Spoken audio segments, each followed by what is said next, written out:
पुण्यातील औंध परिसरात वाढत्या वाहतुकीमुळे नागरिक हैराण झाले आहेत।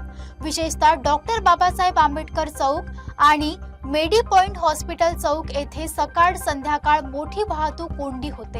यामुळे नागरिकांनी पोलीस प्रशासन आणि स्थानिक नगरसेवकांकडे तातडीने उपाययोजनेची मागणी केली आहे। पुण्यातील औंध परिसरातील डॉक्टर बाबासाहेब आंबेडकर चौक आणि मेडी पॉइंट हॉस्पिटल चौक येथे दिवसेंदिवस वाढणाऱ्या वाहतुकीमुळे नागरिकांना मोठ्या अडचणींना सामोरं जावं लागतंय। विशेषतः सकाळी कार्यालयीन वेळेत आणि संध्याकाळी कामावरून परतताना या ठिकाणी प्रचंड ट्रॅफिक कोंडी निर्माण होतीये।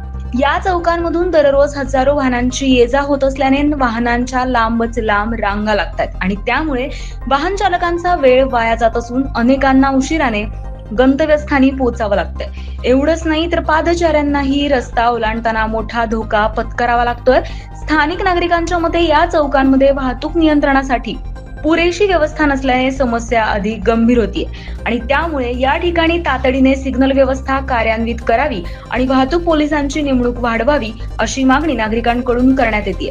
दरम्यान वाहतूक सुरळीत करण्यासाठी तातडीने उपाययोजना कराव्यात अशी मागणी स्थानिक नागरिकांनी पोलीस प्रशासन तसेच स्थानिक नगरसेवकांकडे केली आहे। आता प्रशासन आणि या समस्येकडे कितपत गांभीर्याने लक्ष देते आणि नागरिकांना या ट्रॅफिक कोंडीतून दिलासा मिळतो का हे पाहणं महत्त्वाचं ठरणार आहे।